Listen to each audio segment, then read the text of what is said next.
the signal came without warning. It cut through the black silence of space and struck Earth's listening posts with a sharp cry. At first, the sound was weak, broken, almost like a whisper carried through an endless storm.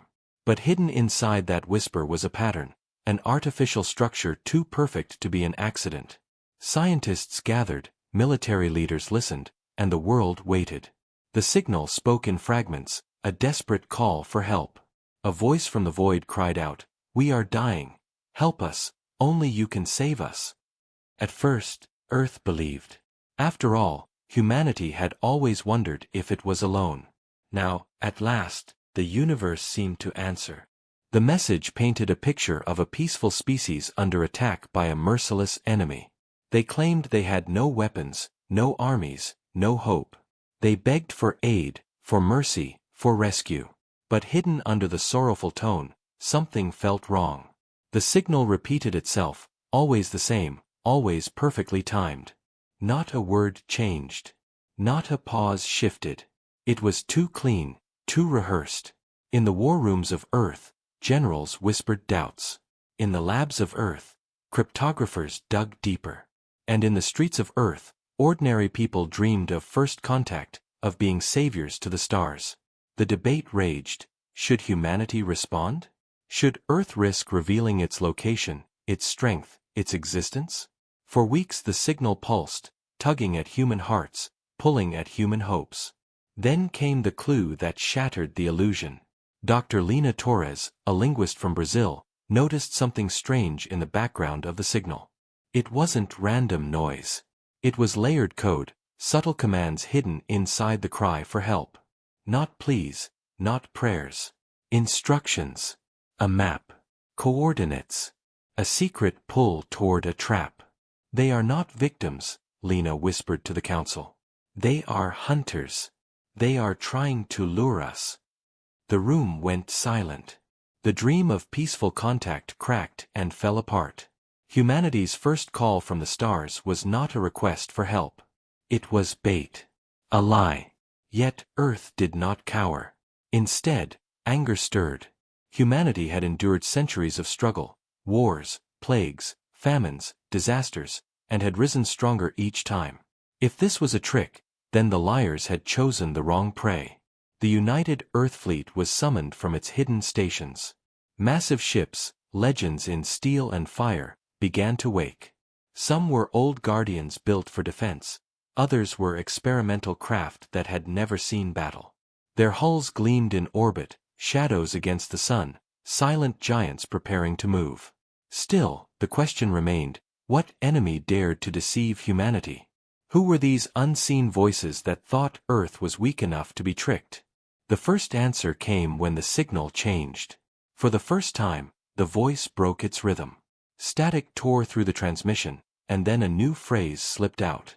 Short, cold, unmistakable. Target locked. The trap was sprung.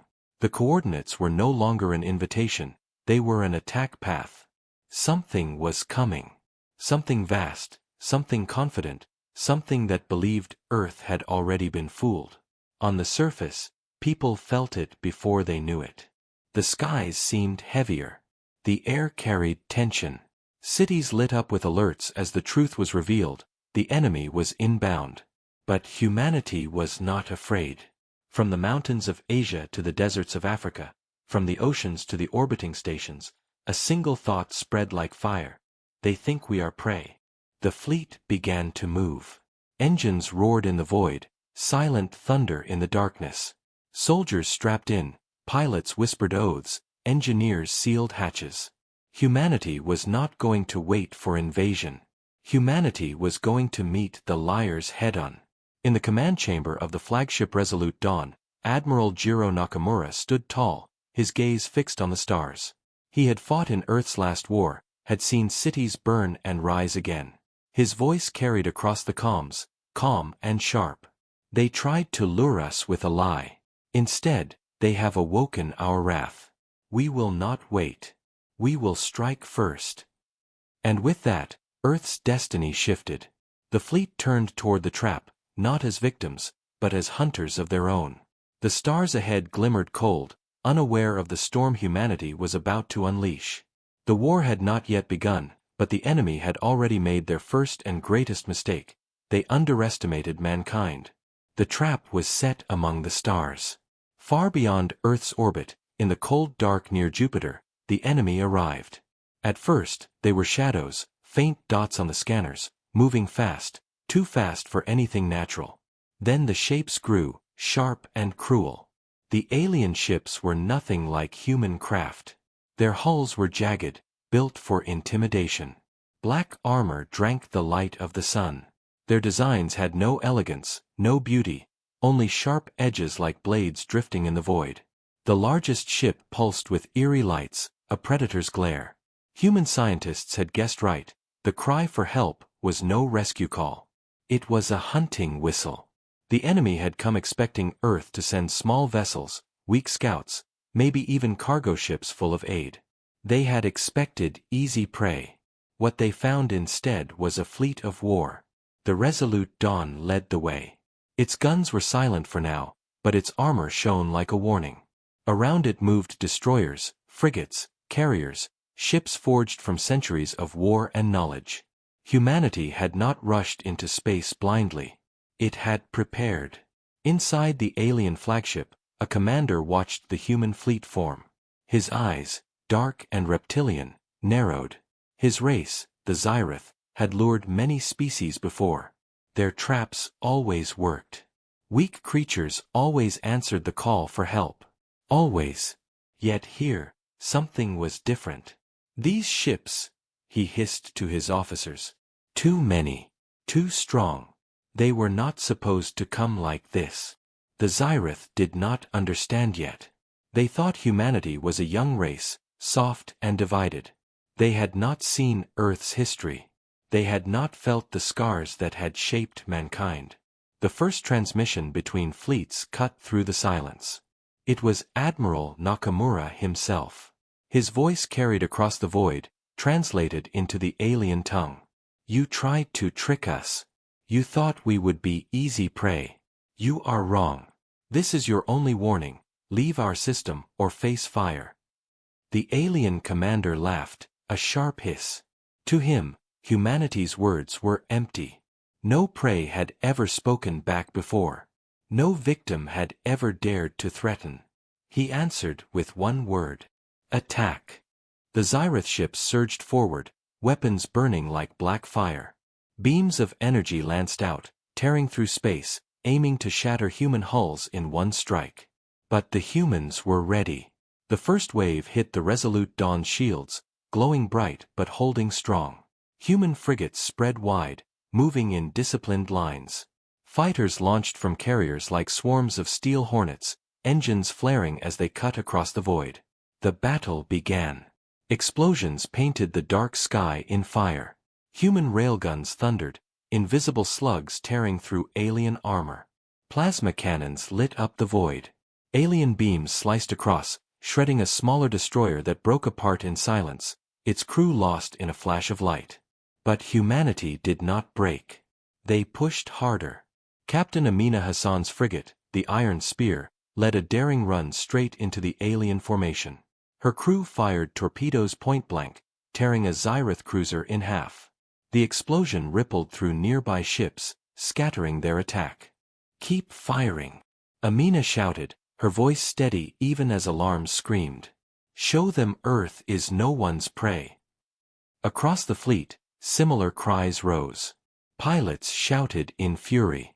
Soldiers cheered as enemy ships cracked under their weapons. Humanity fought not only with machines but with rage. Rage born from betrayal, from being treated as prey, from the arrogance of the liars who thought they could deceive mankind. The Xyrath began to falter. Their trap was broken. Their confidence cracked. One by one, their ships burned, torn apart by weapons they had not expected. But victory was not simple. In the chaos, the alien flagship powered up something massive. Energy gathered at its core, brighter, heavier, pulsing like a star about to be born. On the resolute Dawn, Admiral Nakamura's eyes narrowed. That's no ordinary weapon, he whispered. The scans confirmed his fear. It was not a gun. Not a bomb. It was something worse, an engine designed to tear space itself. If unleashed, it could collapse part of the system, turning space near Jupiter into a storm of fire and gravity. They would destroy themselves? An officer asked, horrified. No, Nakamura said grimly. They would destroy us at any cost. The alien commander gave his final order. If we cannot feed, we will burn them. Humanity's fleet had won the first clash, but now faced a deadlier choice. They could retreat and survive, or charge the enemy flagship and risk everything to stop the weapon before it fired. Admiral Nakamura's voice rang across the fleet, calm and fierce. We don't run. We end this here. The order was given. The fleet turned, all guns ready, and roared toward the alien flagship.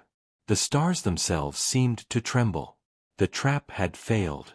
The lie was broken. But now humanity faced something far worse than deception.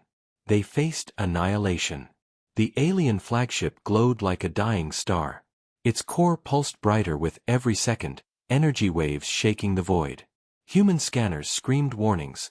The weapon was charging faster now, close to firing. If it unleashed that power, the entire battle, and maybe half the fleet, would be lost in a storm of collapsing space. Admiral Nakamura's voice cut through the panic. All ships, forward. Do not let them fire. Engines flared. Humanity's fleet roared ahead, a wall of steel and fire. Fighters dove first, swarming the flagship like angry hornets, unleashing missiles that cracked against the alien shields. Destroyers followed, pouring railgun fire into the glowing hull. But the Xy'rith were desperate now. Their ships formed a shield wall around the flagship, sacrificing themselves to buy time. Alien beams tore through human lines, cutting 2 frigates in half. Crews screamed as their ships split apart, vanishing into silence. Still, the humans pressed on. Captain Amina Hassan's iron spear spearheaded the charge, weaving through enemy fire. Her ship shook, alarms blared, but her voice was steady. Stay locked on target. That core dies with us if it must. In the flagship, the Xy'rith commander bared his fangs. His weapon was almost ready. He could already imagine Earth's fleet torn apart, their world exposed. He hissed at his crew. Hold them. Just a moment longer, then all prey will burn. But something unexpected was coming. From the far side of the battle, a shadow emerged. The Titan's hand, Earth's heaviest battleship, silent until now. It had held back, conserving its power. Now its cannons opened in full fury, each shot a thunderbolt tearing through alien ships. The Xy'rith wall cracked, then broke. The path to the flagship was open. Now, Nakamura ordered. Human ships surged forward. Fighters screamed past, slamming torpedoes directly into the flagship's engines. Railguns struck its hull until chunks of black armor floated away. Plasma burned through cracks. Inside the alien command deck, chaos erupted. The crew shrieked as systems failed. Sparks rained from the ceiling. The commander snarled in disbelief. No, impossible. Prey cannot fight like this. But humans were already inside. Special forces teams, launched in drop pods, pierced the flagship's wounded hull. The pods slammed into corridors, bursting open as armored soldiers poured out. They fought their way through twisting passageways, exchanging fire with alien guards. Sergeant Miguel Alvarez led one squad, his rifle blazing. His team pushed toward the weapons core, knowing they had only minutes. The deeper they went, the hotter the air became. The weapon's energy pulsed like a heartbeat, shaking the walls. At the same time, Amina's iron spear locked its guns on the flagship's reactor. Her ship bled fire, shields gone, half her crew wounded, but her hands never trembled. All weapons, she said softly. Give them everything.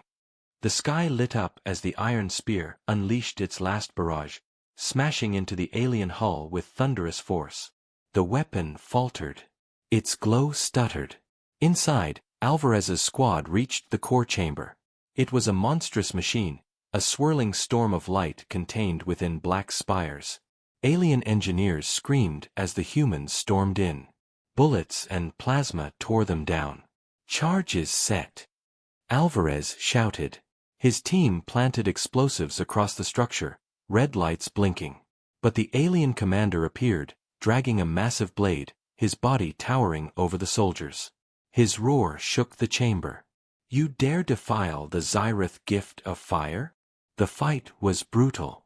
Alvarez's rifle jammed after 2 bursts, forcing him to draw his blade. The alien swung with fury, sparks flying as steel clashed against alien alloy. 2 humans fell, cut down instantly. But the squad did not break. They fought with rage, buying seconds for Alvarez to finish. He dove forward, driving his blade through the commander's chest. The alien shrieked, collapsing with a final hiss. The core screamed. Energy flared out of control. The weapon was breaking. Detonate! Alvarez ordered. The charges blew. A roaring wave of light tore through the chamber. The human squad barely made it back to their pods as the flagship split open, its weapon imploding into itself. The explosion ripped across the void, brighter than 1,000 suns. The human fleet pulled back, shields raised. Fire washed over them, shaking every hull, rattling every heart. Then, silence. Where the alien flagship had been, only burning fragments floated. The weapon was gone. The Xyrath fleet was broken.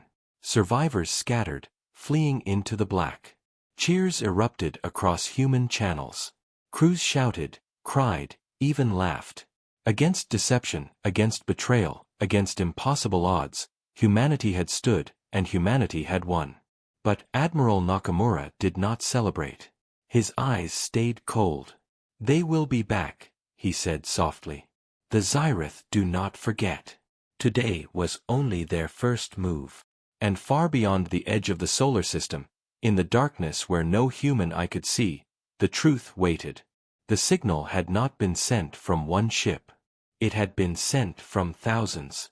And every one of them had heard Earth's answer. The wreck of the alien flagship still burned near Jupiter. Fragments drifted like black snow, glowing faintly in the darkness. Humanity had won its first battle. The trap had been destroyed, the weapon silenced, the Xyrath scattered. But victory brought no comfort. The truth was worse than any loss. The signal that started it all had not come from one ship. It had been broadcast across deep space. Thousands of Xyrath fleets now knew Earth's location. And they were coming. Admiral Nakamura stood in the War Council chamber aboard the Resolute Dawn. The holotable showed Earth, glowing blue, surrounded by paths of incoming fleets. Too many paths. Too many ships. They will not stop, Nakamura said, his voice low. To them, we are prey. They will not forgive what we have done here. They will come in numbers we have never faced before. Some officers paled. Others clenched their fists. Captain Amina Hassan, her ship damaged but her spirit unbroken, leaned forward. Then we prepare. We make Earth ready. We show them that the trap has snapped shut on them instead. Her words carried through the silence. And so, humanity began to prepare for war. Factories across Earth roared to life. Weapons once locked away were pulled out and reforged. Old ships hidden in dry docks were awakened, repaired, reborn. New fleets were rushed into construction, their skeletons rising from steel and fire. But war was not just fought with ships. Scientists unlocked long-hidden projects, experimental drives, advanced shields, weapons that had never been tested. Engineers worked day and night. Soldiers trained in zero-gravity combat, learning to fight inside alien vessels. The entire world united under one banner: survival. Still, unease spread.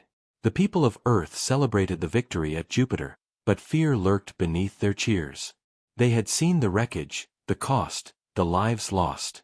They knew more battles would come. And not all enemies were far away. In secret corners of Earth, whispers grew. Some leaders feared the war would bring ruin. Some questioned if fighting was worth it. And some, greedy for power, thought about striking deals with the Xyrath. The enemy had always used lies. and lies were already spreading on Earth. Meanwhile, beyond the edge of the solar system, the Xyrath gathered.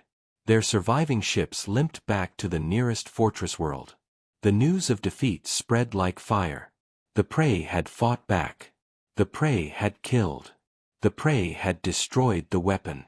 In the throne chamber of the Xyrath High Lord, the commander of the failed trap knelt, broken and bloody. His body still carried the scar of Alvarez's blade. His voice shook as he confessed. They are not prey. They are something else. They are hunters. The High Lord's eyes blazed with fury. He rose from his throne, claws scraping the floor. Then they will learn what it means to defy us. If they wish to be hunters, we will drown them in the blood of their own. The order was given. All Xyrath fleets turned toward Earth. Back home, Sergeant Miguel Alvarez sat in a hospital bed, his body wrapped in bandages. He stared at the ceiling, haunted by the faces of his fallen squad. He had destroyed the weapon, but at a terrible cost. His commander visited him, offering quiet praise. But Alvarez only shook his head. "They'll be back," he whispered. "And when they come, it won't be a trap. It'll be war. A war the whole galaxy will hear." Weeks passed. Ships filled the skies of Earth like never before.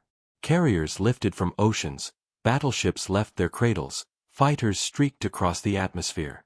Orbital stations bristled with cannons. The planet itself became a fortress. Then came the silence before the storm. Scouts at the edge of the system picked up movement. Too much movement. Dozens of fleets. Hundreds of ships. A swarm blacker than night, moving with one purpose. The alarm spread. Humanity gathered. The fleets assembled, engines burning bright. Families said their farewells, not knowing if they would meet again.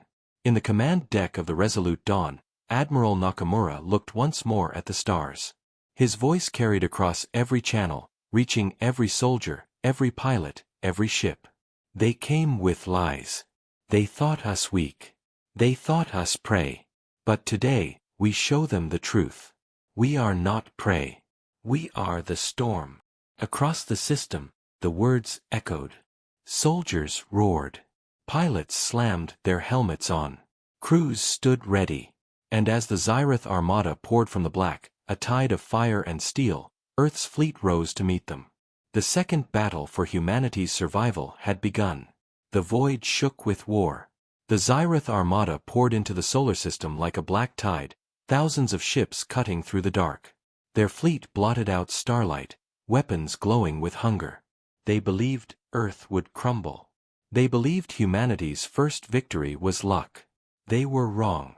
From the orbit of Mars to the skies above Earth, human ships waited. Carriers, destroyers, frigates, battleships, the largest fleet ever gathered by mankind. Engines burned bright, guns armed, crews silent as steel. Humanity had no illusions. This was not a skirmish. This was war for survival. The first clash came near Saturn. A wave of Xyrath cruisers surged forward, hunting the human vanguard. But Admiral Nakamura had laid his trap. Hidden among Saturn's rings were missile silos and railgun platforms, disguised as rocks. When the aliens closed in, the rings came alive. Missiles streaked from the ice.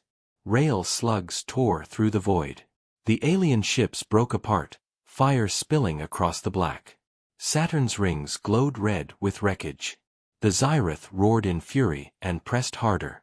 From Earth's fleet, Captain Amina Hassan led the Iron Spear's rebuilt sister ship, the Steelfang.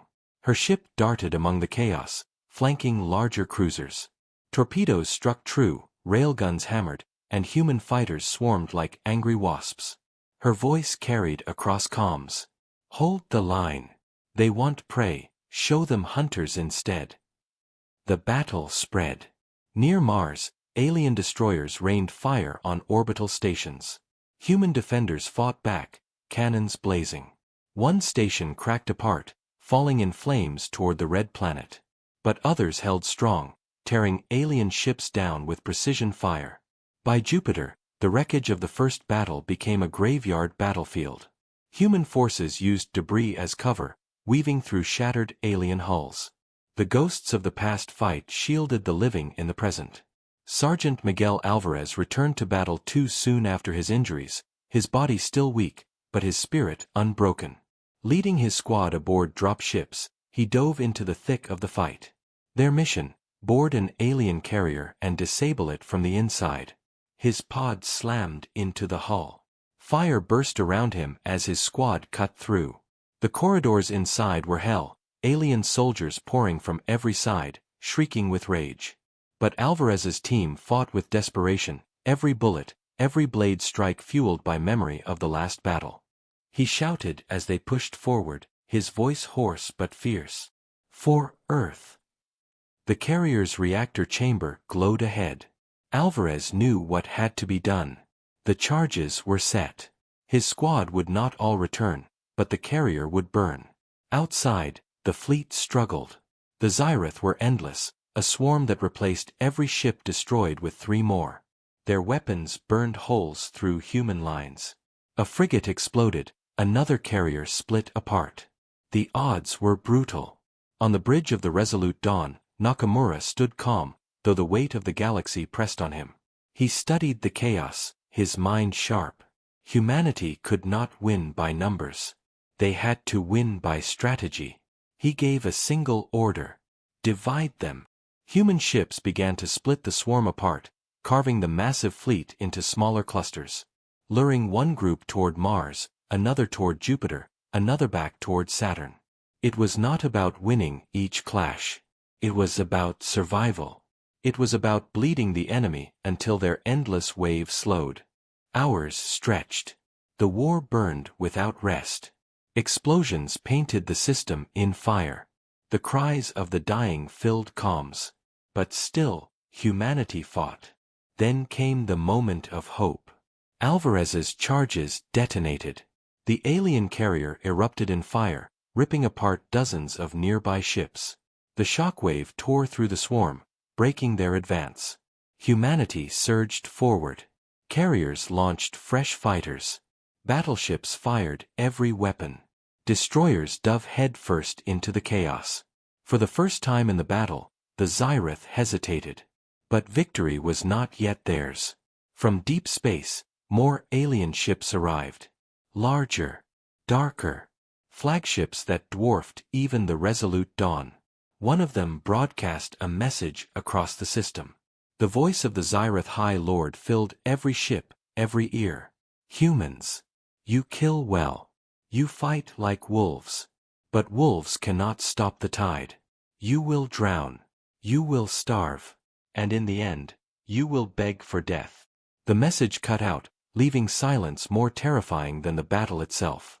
On the Resolute Dawn, Nakamura's face hardened. His officers looked at him, waiting for orders, fear in their eyes. He spoke only one line: "Then let the tide break on us." And the fight raged on, fiercer than before. The battle dragged on like a nightmare. For every Xyrath ship destroyed, 2 more seemed to appear.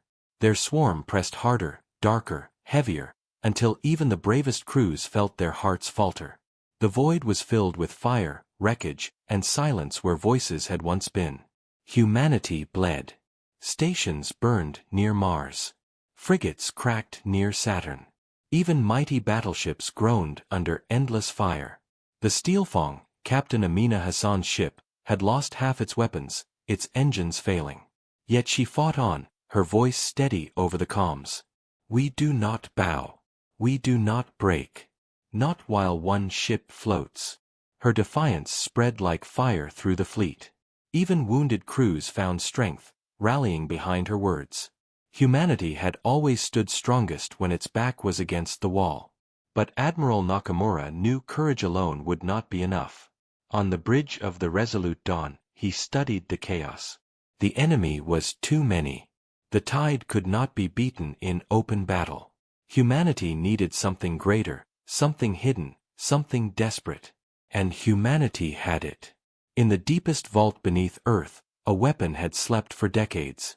It was a project too dangerous, too untested, kept locked away under the highest secrecy. A weapon that could bend gravity, twist the void, and tear apart fleets. Project Black Sun. Now, it was humanity's last hope. Nakamura gave the order. The codes were released. A colossal station near the moon came alive, its core glowing with unnatural light. Scientists wept as they activated the weapon. Soldiers whispered prayers. Civilians on Earth looked to the skies as the dark machine stirred. The Xy'rith noticed. Their High Lord's fleet shifted, weapons turning toward the moon. He hissed with rage. They hide a star in their cradle. Destroy it before it burns us. Alien warships surged toward Earth, their beams cutting through the void. Humanity's fleet threw itself in the way, forming a shield wall. Ships died in fire, crews sacrificed themselves, but they held. On the moon, Black Sun awoke. Its core spun faster, pulling gravity itself into a spiral. Space twisted around it, light bending, stars warping. Then, with a thunderous pulse, it fired. A wave of invisible force tore across the system. Alien ships caught in its path crumpled like paper, their armor folding inward, their engines crushed. Dozens vanished in an instant. Hundreds more scattered in panic. The High Lord's roar shook every channel. Impossible! No prey commands such power. But humans did. Humans had always turned desperation into invention, weakness into strength, survival into fury. For the first time in the war, the swarm faltered. The tide slowed. Humanity surged forward. Carriers launched every last fighter. Battleships roared with renewed fire. Drop squads once more boarded alien ships, cutting them apart from the inside. Sergeant Miguel Alvarez led one of these final strikes, his body weak but his will unshaken. His squad stormed a Xy'rith dreadnought, blasting through its corridors. He carried only one thought: this ends here. The dreadnought shook as Black Sun's wave hit nearby. Cracks split its hull. Alvarez's team reached the command deck, cutting down alien guards. He raised his rifle, his voice a growl. Earth sends its regards. The alien officers fell. The dreadnought died. But even as victory grew close, a terrible truth emerged. The Black Sun was unstable. Its core cracked with every pulse, its systems failing. If it collapsed, it could destroy not only the Xy'rith, but Earth itself. On the resolute dawn, Nakamura heard the warning. His face did not move, but his voice grew heavy. Then we must choose. Use it once more and end them, or risk losing everything. Captain Hassan's voice answered, broken but fierce. Better to risk it all than to kneel. The order was given. Black Sun pulsed again. The wave tore across the armada, ripping ships apart by the hundreds. The Xy'rith swarm shattered. But the weapon screamed. Its glow became unstable, its core on the edge of collapse. Scientists shouted that they could not hold it. And as the last of the alien fleet fell back, fleeing into the darkness, the Black Sun began to die. The moon shook. Earth trembled. The weapon that saved humanity now threatened to destroy it. The galaxy would remember the victory, but perhaps not the survivors.